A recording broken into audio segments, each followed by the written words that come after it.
Bonsoir à toutes et à tous, heureux de vous retrouver pour la tranche info en direct sur votre antenne Canal 10 Télévision. Désolé pour le petit retard, mais vous avez vu qu'il y avait une petite ambiance festive juste avant le JT qui démarre tout de suite.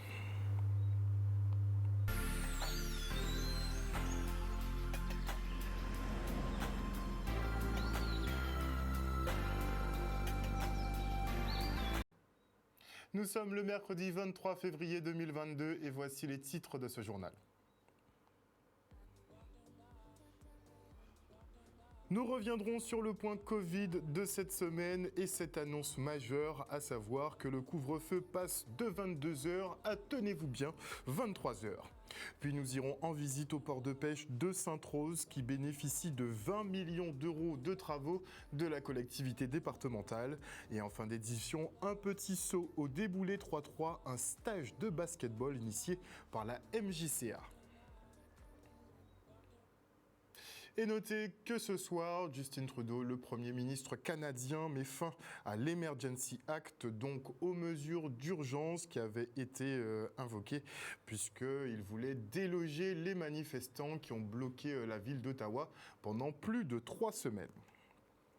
Et on part maintenant pour le point Covid hebdomadaire. Oui, il existe toujours et c'est la première pour Laurent Légendard, le nouveau directeur général de l'Agence régionale de santé. Comme vous le savez, les chiffres sont à la baisse depuis plusieurs semaines maintenant, une tendance qui se confirme. Et dans son infinie bonté, la préfecture passe le couvre-feu de 22h à 23h. Elle lève les restrictions sur le nombre de personnes dans les centres commerciaux et dans les restaurants à compter de vendredi. Et elle souhaite aussi repousser l'application du pass vaccinal au 28 mars pour attendre le vaccin Novavax. Donc en gros, quand l'Hexagone mettra un terme au pass vaccinal en mi-mars, voire fin mars peut-être, eh bien c'est à ce moment que nous, en Guadeloupe, on verra l'application de ce pass. On n'a pas très bien compris. On écoute. Situation épidémiologique en lien avec le Covid pour cette semaine, numéro 7. Une situation qui s'améliore avec des indicateurs qui sont tous orientés à la baisse, mais qui restent néanmoins à des niveaux élevés. À titre d'exemple, donc, le nombre de nouveaux cas positifs dépistés sur le territoire diminue de 41,7%. Il est tout de même de 2190 personnes donc, infectées cette semaine contre 3759 pour la semaine précédente. Amélioration des indicateurs sur les 7 derniers jours glissants qui restent, donc, comme je le disais, sur un niveau haut. Taux de positivité qui passe sous la barre des 10%. Il s'établit à 9,7% contre 14,5% la semaine précédente. Un taux d'incidence qui s'établit à 581,5 pour 100 000 habitants contre 997,4 la semaine précédente. Un nombre de tests qui est en baisse. Il s'établit à 19 579 contre 22 365 la semaine précédente. À noter le fait que plus de 5 600 tests ont été réalisés sur la journée de dimanche en lien avec les événements carnavalesques. Le variant Omicron est présent à 100% des tests séquencés. Le taux de reproduction du virus s'établit, lui aussi à la baisse de manière marquée, à 0,59. Pour autant, il y a 3 mesures sur lesquelles on va évoluer à compter de vendredi, donc à compter du vendredi 25. La mesure principale, c'est le couvre-feu qui va passer à 23h au lieu de 22h.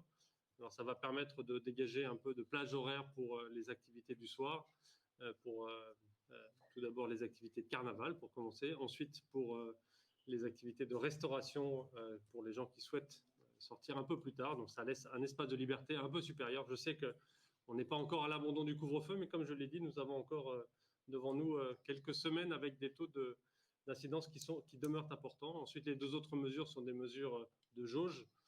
Tout d'abord, les limites des 8 mètres carrés par commerce est levée. Donc, il n'y a plus de restriction de nombre de personnes dans les commerces et dans les centres commerciaux. Et puis, il n'y aura plus à compter de vendredi de restriction sur le nombre de personnes à table dans les restaurants. On était encore à des jauges de 6 par table.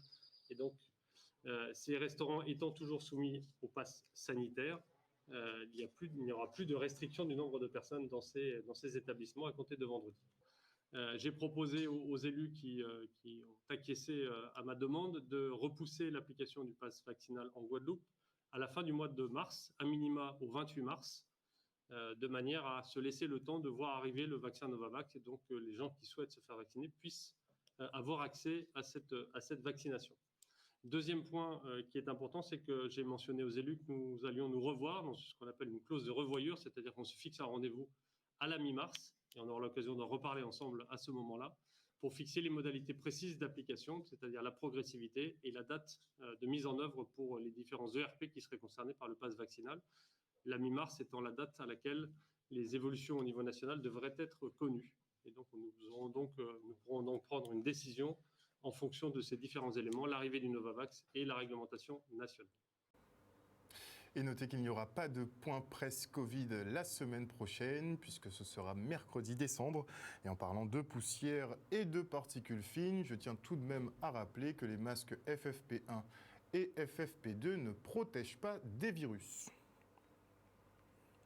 Le procès des meurtriers présumés d'Alain Séligny s'est ouvert lundi devant la cour d'appel de Tassis. En 2018, Florence Jérémy commandite l'assassinat de l'homme à qui elle devait 15 000 € de loyer impayé. Une femme dépeinte lors du procès comme une dangereuse manipulatrice qui avait fait appel à l'aide de Laurent Blocaille pour se débarrasser du propriétaire gênant. Ce dernier se serait laissé influencer par sa complice au point d'assister, un peu participer à l'exécution de l'homme à coups de pelle sur la tête. Les deux suspects auraient alors enveloppé le corps dans un drap avant de le mettre dans le coffre d'une voiture. Ils se rendent par la suite à Duquéry-Petit-Bourg, non loin de la rivière, dans un endroit calme, où ils ont mis le feu au corps d'Alain Séligny. Sous le poids des remords, l'accusé avait donné au moment du crime une version détaillée des faits, une version confortée par l'enquête et évoquée lors de la deuxième journée d'audience. Une vérité difficile à entendre, mais qui soulage quand même les familles. Regardez.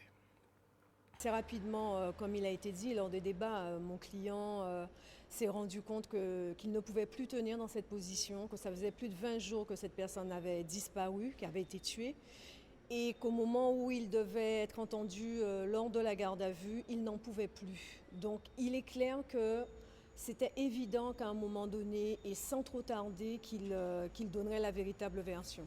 Tout cela est cohérent et on le comprend bien, surtout lorsqu'on a été présent lors de la reconstitution où tout ce qu'il disait semblait véritablement collé à la réalité. Donc me concernant, je n'ai aucun doute sur les propos de mon client, sur son discours. Je sais qu'il voulait simplement faire au mieux car le but, et ça il l'a compris depuis longtemps, il fallait absolument soulager la famille.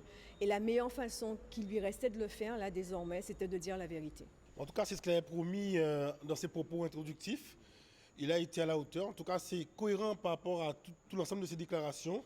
Et c'est vrai que cette journée a été intense parce qu'on a d'abord ce matin abordé les personnalités de M. Blocaille, mais aussi de l'accusé principal, donc l'escroc, la manipulatrice, en tout cas, les superlatifs ne manqueront pas dans le côté négatif pour Mme Florence Jérémy.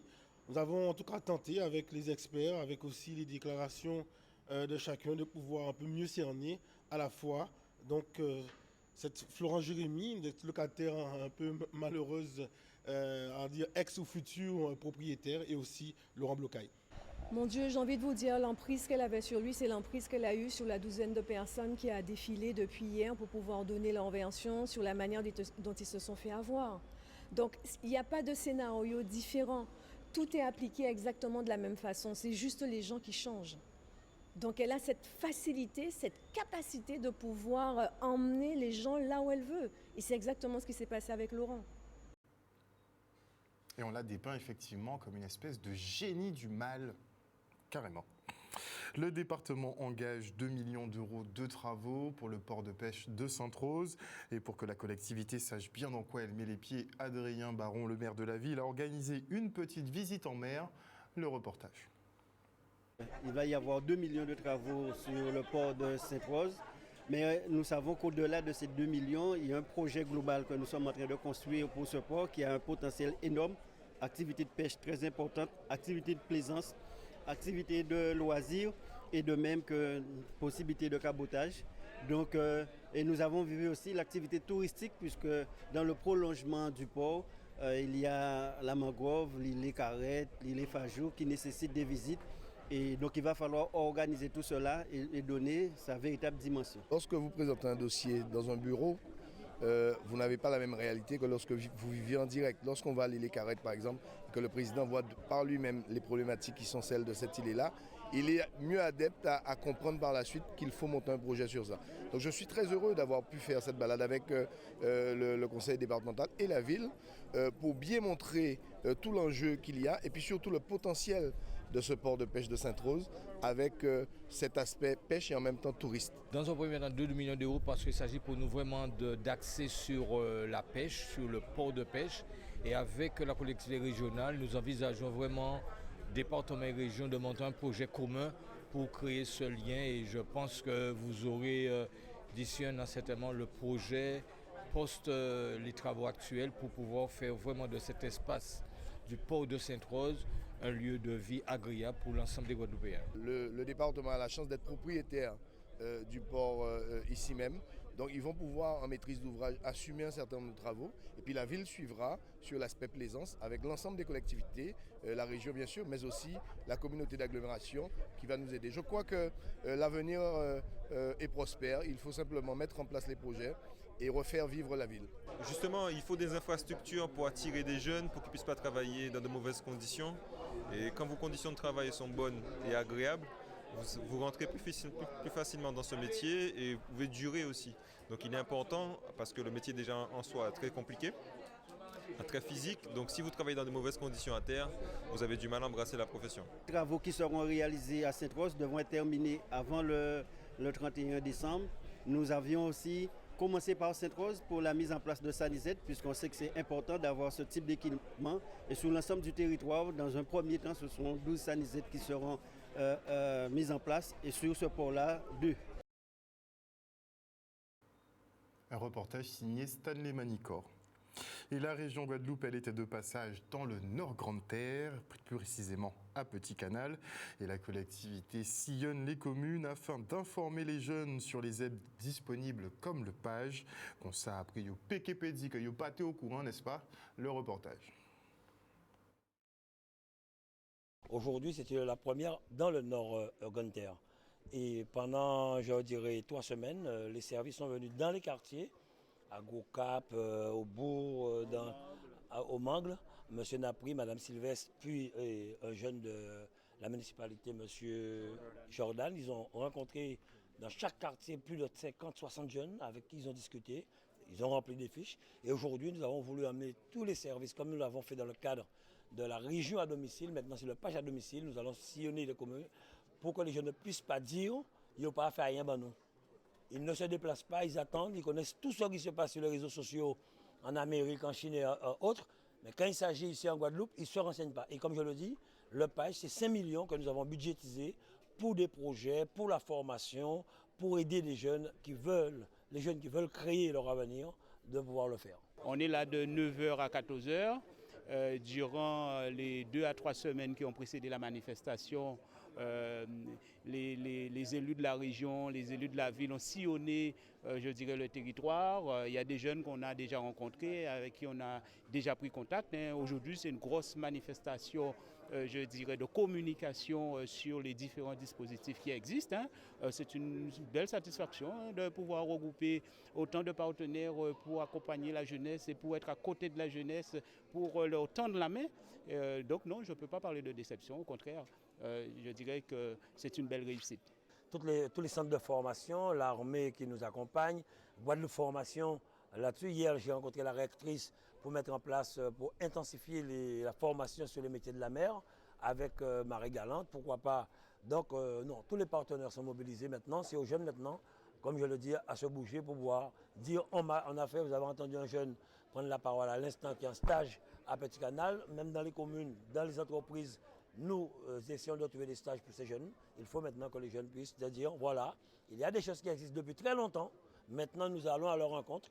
Maintenant, quand on a dit, il faut lever grand bonheur pour trouver ça. Et afin de réconcilier les enfants avec l'école, le rectorat a mis en place l'école ouverte pendant les vacances.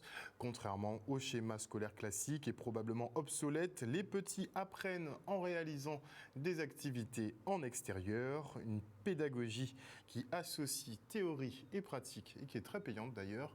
Le reportage. Alors ces journées école ouverte consistent à accueillir les élèves, à essayer de les réintégrer dans le cadre scolaire tout en éliminant l'aspect scolaire. Donc on a une relation complètement différente avec eux. On organise des activités pour eux qui sont ludiques, en même temps qui leur permettent d'apprendre des choses, de se reconnecter les uns avec les autres, malgré les tranches d'âge différentes. On accueille aussi les élèves de primaire, donc ça permet déjà une première immersion dans le collège pour eux. De se retrouver. Les enfants qui sont ici sont volontaires, donc les familles sont d'accord évidemment pour qu'ils viennent sur place. Et ce que je ressens surtout, c'est vraiment le plaisir des enfants à voir ces différentes activités et à se connaître même autrement entre eux et à rencontrer d'une manière différente aussi les équipes éducatives. Ils l'accueillent assez bien. Au contraire, beaucoup d'entre eux ont été isolés, sont restés chez eux, parfois tout seuls avec les parents qui travaillent. Et là, c'est vraiment l'occasion de se retrouver et de vivre l'école autrement. Donc ils l'accueillent très bien. Ça se passe vraiment bien. Nous avons des élèves qui sont encadrés par des équipes volontaires et que ce soit des enseignants, des personnels de vie scolaire, des personnels de direction, des AESH. Et ce sont des moments extrêmement forts et j'ai toujours beaucoup de plaisir à venir sur place. Il y a aussi des cours de soutien, en effet, ouverts dans les disciplines principales. Mais pour ma part, je souhaite vraiment créer une animation avec un autre rapport au domaine des arts et de l'art plastique. Des images signées Olivier Félix.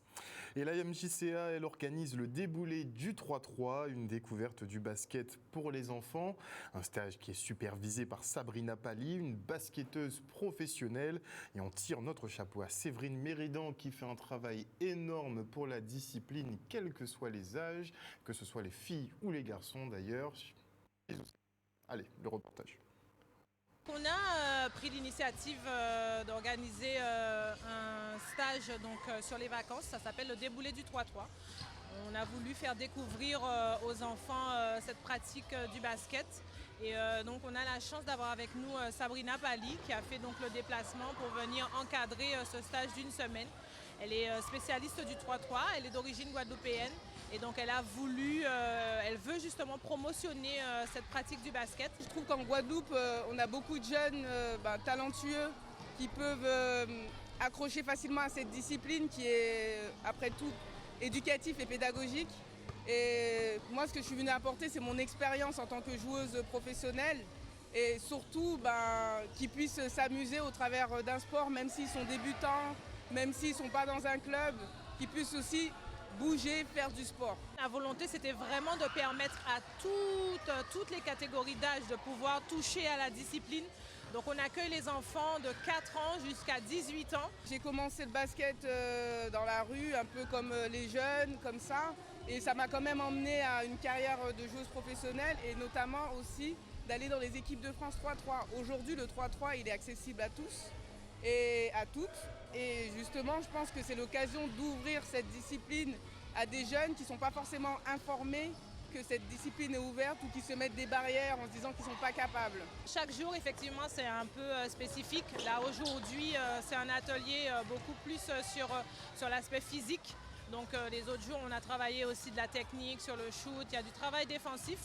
Donc, vraiment pour essayer de travailler l'explosivité des joueurs, puisque le 3 contre 3, c'est beaucoup plus intense, beaucoup plus rapide dans le jeu que du basket 5-5. Le plus important, je pense, c'est le travail de motricité, dextérité, agilité, aussi la communication. Je travaille aussi je les accompagne sur les émotions, parce que la gestion des émotions, c'est pas évident déjà pour les adultes, mais encore moins pour les enfants. Donc c'est tout ça que j'apporte en réalité au travers de l'outil du basket 3-3. La conclusion en fait de cette semaine de stage, c'est un tournoi qu'on organise le samedi 26 qui est ouvert donc à tous. Donc si vous voulez, faites votre équipe de 4 et venez vous inscrire soit en allant sur la page Facebook du club, donc MJC Basket Abîme, ou sinon en venant nous rendre visite ici, on fera les inscriptions sur place. Et notez quelques informations avant de se quitter, puisqu'effectivement Denis Delumeau est en grève de la faim devant le CHU de Pointe-à-Pitre depuis le 12 février dernier, soit 11 jours sans s'alimenter. Et il y aura une manifestation qui sera donc organisée dimanche à 14h au départ de Pointe-à-Pitre. Il s'agira d'une marche silencieuse. Autre petite brève pratique. Pour ceux qui comptent effectivement voter pour les présidentielles, on n'aurait pas trop dit qu'à campagne, hein, vraiment, c'est assez spécial en ce moment. Et à l'heure où je vous parle, eh bien, il y a 7 candidats qui sont officiellement en lice pour cette présidentielle d'avril et qui ont récolté leurs 500 parrainages. Visiblement, c'est très difficile pour certains candidats. En tout cas, Valérie Pécresse, c'est dans la course, ainsi qu'Anne Hidalgo, Fabien Roussel, Yannick Jadot, Jean Lassalle qui va faire son grand retour, ça risque d'être exceptionnel. Nathalie Arthaud qui est toujours présente pour représenter les travailleurs, entre guillemets. Et on a bien sûr Emmanuel Macron, donc, qui a récolté ses 500 parrainages. Emmanuel Macron qui n'est toujours pas candidat officiellement à l'élection, mais bon, ça va de soi, quoi. Et puis, notez que donc la date de clôture de la collecte des candidatures sera le 4 mars à 18h. Il ne leur reste pas trop longtemps. Et si on doit parler diplomatie internationale avant de se quitter, n'oubliez pas que la Russie et le Parlement russe ont validé une intervention en Ukraine, dans la région du Donbass. S'en est suivi effectivement beaucoup de réactions au niveau international. La France, les États-Unis, l'Angleterre et l'Allemagne parlent de sanctions économiques à l'encontre de la Russie. Bon, ça ne va pas leur faire grand-chose puisque c'est un pays qui est très peu endetté et qui ne dépend pas forcément énergétiquement d'autres États. Et en tout cas, vu que c'est en marche, le Quai d'Orsay invite tous les ressortissants français à quitter l'Ukraine dans les plus brefs délais. Voilà, chers téléspectateurs, nous sommes arrivés au terme de ce journal. Merci pour votre fidélité. N'oubliez pas que sur Canal 10, vous faites l'information que nous diffusons. Le journal revient demain à 18h30. Bisous tout le monde.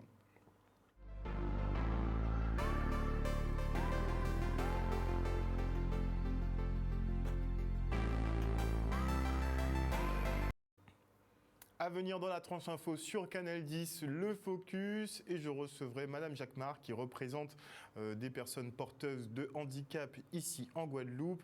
Visiblement sur la gestion de crise Covid, ils ont quelques petites choses à nous dire. Ce sera après la coupure pub. Et avant cela, je dis bonsoir à Luciac Zabram, bonsoir à Marilou, bonsoir à Joyce Gabo, bonsoir à Mystère Addict, bonsoir à Lydie Ratia, Marius Labissi, à Sarah Alphonse, à Patricia de Normandie, à Cœur d'Émeraude, à Raphaëla Mouniment, à Yvonne Dacour, à Nadir Jamela, à Patou Paté. Bonsoir également à David Durimel, à Jam la Jami. Bonsoir à Georges Messager. Bonsoir à Joël Le Juste Cuf. Bonsoir à qui d'autre? À Gaël Lacoma. Bonsoir à Marius Labissi, à Patrice Mathurin Félicité. Bonsoir à Yvonne Dacour. Bonsoir à Teddy Loyal, à Mister Olive. Bonsoir à Moïse Tézénas, à Rita Poirier. Bonsoir à tous ceux qui nous suivent sur les réseaux sociaux, mais aussi sur l'antenne de Canal 10. On se retrouve après la pub.